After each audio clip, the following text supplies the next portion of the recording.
ಜಾಗ ಮಾಡ್ಕೊಳ್ಳಿ ಬನ್ನಿ ಮುಂದೆ ಮುಂದೆ ಬನ್ನಿ ಒಂದು ನಿಮಿಷ ನಾನು ಎತ್ಕೊಂಡು ಬನ್ನಿ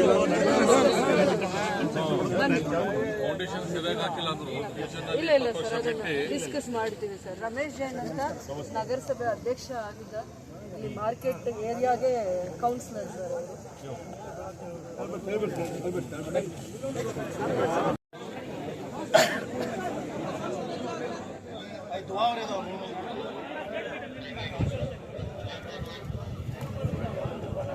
ಕಲೆಕ್ಟ್ ಆಗಿಲ್ಲ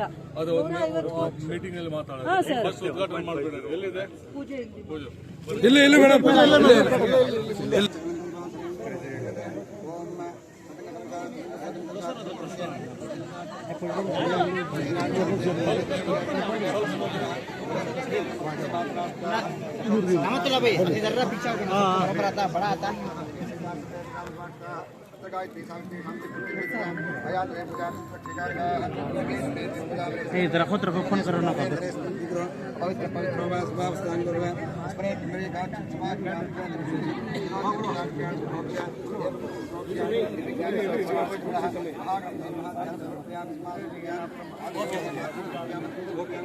स्थान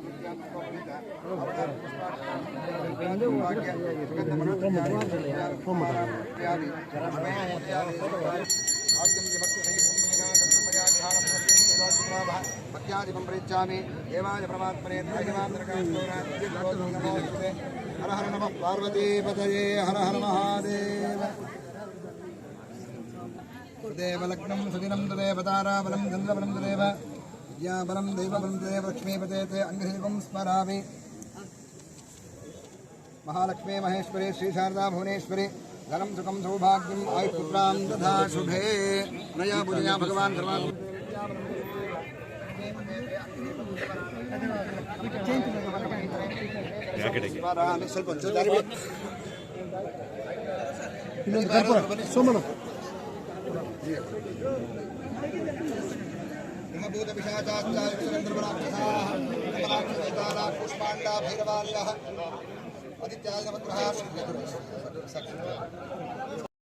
ಹಾಗೆ ಬಂದು ಇವಾಗಲೂ ಹಂಗೆ ಬಂದು ಪರಿಸ್ಥಿತಿ ನಮ್ಗೆ ಬಂದಿದೆ. ಅದನ್ನ ನೀವು ಬಂದು ಕಾಪಾಡಬೇಕು. ಒಳಗೆ ಕೊಡಬೇಕನ್ನೋದ್ರ ಅನುಮತಿ ನೀಡಿದೆಯಾ? ಅನುಮತಿ ನೀಡಿದೆಯಾ ಸರ್? ಆಮೇಲೆ 140 ಅಂಗಡಿಗಳು ಯಾವುದೇ ಮುನ್ಸೂಚನೆ ನೋಟಿಸ್ ನೀಡಿಲ್ಲ. ಆಮೇಲೆ ಮಾಲೀಕರಿಗೆ ವಿಷಯ ತಿಳಿಸಿಲ್ಲ. 12 ಅಕ್ಟೋಬರ್ 24ನೇ ತಾರೀಕು ಮೀಟಿಂಗ್ ಮಾಡಿ ರೆಸಲ್ಯೂಷನ್ ಮಾಡ್ತಾರೆ. ಏನು ಕೇಳು ಆದಮೇಲೆ 10 ದಿವಸಕ್ಕೆ.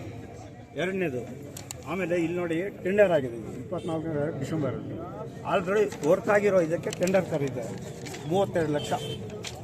ನಜೀರ್ ಅಹಮದ್ ಅವ್ರ ಮನೆ ಮುಂದೆ ತೋರಿಸಿದ್ವಿ. ಕಾಂಕ್ರೀಟ್ ರೋಡ್ ಹಾಕಿದ್ದಾರೆ, ಮೇಲೆ ಶೆಲ್ಟರ್ ಹಾಕ್ಲಿಕ್ಕೆ. ಆಮೇಲೆ ಮಾಡ್ಕೊಂಡಿ ಸರ್, ಮಾಡ್ಕೊಂಡಿದ್ದು ಅದನ್ನ 2015 ಕಟ್ಟಿರೋ ಹೊಸ ಅಂಗಡಿಗಳು ಅದನ್ನು ಡೆಮಾಲಿಷನ್ ಮಾಡಿದ್ದಾರೆ. ಆಮೇಲೆ ಏನು ಪ್ರಪೋಸಲ್ ಇದೆ ಎಲ್ಲ ಡೀಟೇಲ್ ನೀವು ಕೊಡ್ರಿ. ನಾವು ಮೀಟಿಂಗ್ ನಲ್ಲಿ ಎಲ್ಲ DC ಇದಾರೆ, ಮೇಡಮ್ ಇದಾರೆ, ಎಲ್ಲರೂ ಇರ್ತಾರೆ. ಎಲ್ಲ ಆಫೀಸರ್ ಜೊತೆಗೆ ಒಂದು ಚರ್ಚೆ ಮಾಡಿ ಆಮೇಲೆ ಇವರಿಗೆ ಕ್ಲಿಯರ್ ಮಾಹಿತಿ ಕೊಡೋರಿ. ಹಂಗೆ ಮಾಡೋರು ಫಸ್ಟ್ ಮೀಟಿಂಗ್ ಸರ್. ಮತ್ತೆ ನಗರಸಭೆಯಲ್ಲಿ ಲೈಟ್ಗಳು ಈಗ ಎಲ್ಲಾನು LED ಚೇಂಜ್ ಮಾಡಿದ್ದಾರೆ. ಬಟ್ ಪ್ರತಿ ತಿಂಗಳು 3,25,000 ರೂಪಾಯಿ ಬಂದ್ಬಿಟ್ಟು ಸೋಡಿಯಂಗೆ ಮೇಂಟೆನೆನ್ಸ್ ಅಂತ 3,25,000 ಒಂದು ರೂಪಾಯಿ. ಲೈಟ್ ಸೋಡಿಯಂ ಲೈಟ್ ತೋರಿಸ್ಬಿಡ್ಲಿ. ಎಲ್ಲ ವಾರ್ಡಲ್ಲೂ ರಿಮೂವ್ ಮಾಡಿದ್ದಾರೆ. ಎಲ್ಲ LED ಲೈಟ್ಸ್ ಹಾಕಿರೋ. ತಿಂಗಳು 4 ಲಕ್ಷ ರೂಪಾಯಿ ಬಿಲ್ ಮಾಡ್ತಾ ಇದ್ದಾರೆ. You have given to some agency. It is maintained by the CCM ಅಲ್ಲ, district, CCM ಅಲ್ಲ. I think entire CCM ಅಲ್ಲ ಮೇಡಮ್, CCM ಅಲ್ಲ ಮೇಡಮ್. ಬರೀ ಸೋಡಿಯಂ ಲೈಟ್ಗೆ ಮೇಂಟೆನೆನ್ಸ್ ಅಂತ 3,25,000 ರೂಪಾಯಿ ಕೊಡ್ತಿದ್ದಾರೆ ಪ್ರತಿ ತಿಂಗಳು. 3,80,000 ಬಿಲ್ ಮಾಡಿದ್ದಾರೆ. ಇದೆ ಪಾಯಿಂಟ್ಸ್ ಬರ್ದಿರಲ್ಲ. ಇದೆ. ಅದು ಅವರು ನಗರಸಭೆ ಅಧ್ಯಕ್ಷರೇ ಕೊಟ್ಟಿದ್ದಾರೆ. ನಗರಸಭೆ ಅಧ್ಯಕ್ಷರು ಲೆಕ್ಕ ಕೊಟ್ಟಿಲ್ಲ. 12,000 ಲೈಟ್ಗೆ ಇಲ್ಲಿ ನೋಡಿ ಸರ್, 12,000 ಲೈಟ್ಗೆ 3,500 ಇದೆ ಅಂತ ಹೇಳಿದ್ರೆ ಪ್ರತಿ ವಾರ್ಡ್ಗೂ 9,227 ರೂಪಾಯಿ ನಾವು ಬಿಲ್ ಮಾಡಿದ್ದೀವಿ ಅಂತ ಹೇಳ್ತಾರೆ. ಅವರೇನೆ ಹೇಳೋದು. ಇಲ್ಲ ಕರೆಕ್ಟ್. ಈಗ ನೀವು ಏನ್ ಮಾಹಿತಿ ಕೊಟ್ಟಿದ್ದೀರಲ್ಲ, ಈಗ ಮೀಟಿಂಗ್ ಅದು ಇದ್ರ ಸಲಗೆ ಮೀಟಿಂಗ್ ಇಟ್ಟಿದ್ದೀನಿ ನಾನು. ಏನೇನು ಸಮಸ್ಯೆ ಇದೆ, ಏನೇನು ಇಶ್ಯೂಸ್ ಇದೆ, ಅದ್ರ ಮೇಲೆ ಎಲ್ಲ ಡೀಟೇಲ್ ನೀವು ಕೊಡ್ರಿ. ಆಮೇಲೆ ನಾನು ಡೀಟೇಲ್ ತಗೊಂಡು ಆ ತರ ಏನೋ ಮಾಹಿತಿ ಇದ್ರು we take action seriously. Sir, ಈಗ ಬಂದಂತ ಉದ್ದೇಶ ಹೇಳಿ ಸರ್. ಈ ಜಾಗ ಏನಿದೆ ಇಷ್ಟಕ್ಕೆ ಮಾತ್ರನೇ ನಾವು ಸ್ಟ್ರಕ್ಚರ್ಸ್ ತರೋದು, ಇನ್ನೆಲ್ಲೂ ಬೇರೆ ಯಾವುದು ಪ್ಲಾನ್ ಇಲ್ಲ ಅಂತ ಅಂದ್ಬಿಟ್ಟು what is the master plan of this? ಇದು ಸುಮಾರು ವರ್ಷದಿಂದ, ಮೋರ್ ದೆನ್ ಮೋಸ್ಟ್ಲಿ 100 ಇಯರ್ಸ್ ಅವಾಗಲಿಂದ ಇದು ಮಾರ್ಕೆಟ್ ಆಗಿತ್ತು. ಮತ್ತೀಗ ಹೊಸ ಒಂದು 100 ವರ್ಷ ಆದರೂ, ಒಂದು 50 ವರ್ಷ ಆದರೂ ಅಲ್ಲಿ ಚೇಂಜಸ್ ಆಗಿಲ್ಲ, ಫೆಸಿಲಿಟೀಸ್ ಕೊಟ್ಟಿಲ್ಲ ಅಂದರು.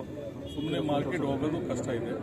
ಅದು ಇಡೀ ಸ್ಟೇಟ್ನಲ್ಲಿ ಈ ಥರ ಯಾವ್ಯಾವುದೋ ಮಾರ್ಕೆಟ್ ಇದೆ ಹಳೇದು, ಅದು ಎಲ್ಲರಿಗೆ ಹೊಸ ಮಾಡಿ ಬಿಸ್ನೆಸ್ ಇಲ್ಲದೆ ವ್ಯಾಪಾರ, ಬಿಸ್ನೆಸ್ ಸೆಂಟರ್ ಒಳ್ಳೇದು ಆಗ್ತದೆ. ಮತ್ತು ಅಲ್ಲಿ ಫೆಸಿಲಿಟೀಸ್ ಬರೀ ಗ್ರೌಂಡ್ ಫ್ಲೋರ್ ಆಗಿ 2 ಫ್ಲೋರ್ 3 ಫ್ಲೋರ್ ಆದ್ರೂ ಮೇಲೆ ಆಫೀಸಸ್ ಮಾಡ್ಬೋದು, ಬೇರೆ ಬೇರೆ ಟ್ರೈನಿಂಗ್ ಸೆಂಟರ್ ಮಾಡ್ಬೋದು. ಆದರೂ ಈಗ 99%, 100% ಈ ಪ್ರೆಸೆಂಟ್ ಎಷ್ಟು ಇಲ್ಲಿ ತೆಗ್ದಿದ್ದೀವಿ ಅದನ್ನಲ್ಲೇ ಮಾರ್ಕೆಟ್. ಅದು ಬಿಟ್ಟು ಯಾವುದು ಅಂಗಡಿ ಇಲ್ಲ, ಒಂದು ಟಚ್ ಮಾಡಿ ಯಾವುದು ಟಚ್ ಮಾಡಲ್ಲ. ಅದ್ರ ಬಗ್ಗೆ ಮೀಟಿಂಗ್ ಮಾಡಿ ಒಂದು ರೆಸೊಲ್ಯೂಷನ್ ಮಾಡಿ ನಿಮಗೆ ಆದೇಶ ಮಾಡ್ಬಿಡ್ತಾರೆ. ಸರ್, ಈಗ ಇದರ ಬಗ್ಗೆ ಒಂದು ಕಮಿಟಿ ಕೂಡ ತನಿಖೆ ಆಗೋದಕ್ಕೆ ನಿಮ್ಮ ಸರ್ಕಾರವೇ, ನಿಮ್ಮ ಇಲಾಖೆಯೇ ಒಂದು 3 ಜನನ ತನಿಖಾ ತಂಡನ ನೇಮಿಸಿದ್ದಾರೆ. ಏನಕ್ಕೆ ಮಾಡಿದ್ದೀರಿ ಸರ್?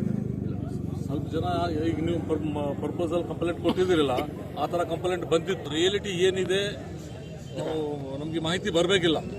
ಅದ್ರ ಸಲಗೆ ಕಮಿಟಿ ಆಗಿದೆ, ಅವ್ರು ಮಾಹಿತಿ ಕೊಡ್ತಾರೆ. ನಾನು ಸ್ವಂತ ನೋಡಿದ್ದೇನೆ ಇಲ್ಲಿ ಬಂದು. ಆದೇಶ ಆಗಿ 10 ದಿವಸ ಆಗಿದೆ ಸರ್, ಇನ್ನು ಕಮಿಟಿ ಬಂದು ತನಿಖೆ ಮಾಡಿಲ್ಲ. ಈಗ ಮಾಡ್ತಾರೆ. ಅದೇನು ರಾಜಕೀಯ ಒತ್ತಡ ಏನಾದರೂ ಇದೆಯಾ? ಆ ಥರ ಇಲ್ಲ, ಅವ್ರು ಎಲ್ಲರೂ ಬಂದು ಮಾಡಬೇಕು. ಯಾಕಂದರೆ ಇದು ಅಸೆಂಬ್ಲಿ ಇತ್ತು, ಬಜೆಟ್ ಪ್ರಿಪರೇಷನ್ ನಡೆಯುತ್ತಾರೆ. ಅವರು ಎಲ್ಲರೂ ಅಲ್ಲಿ ಪ್ರೆಸೆಂಟ್ ಇರಬೇಕಾಗ್ತದೆ, ಎಲ್ಲ ಆಫೀಸರ್ಸ್. ಅದು 100% ಮಾಡ್ತಾರೆ.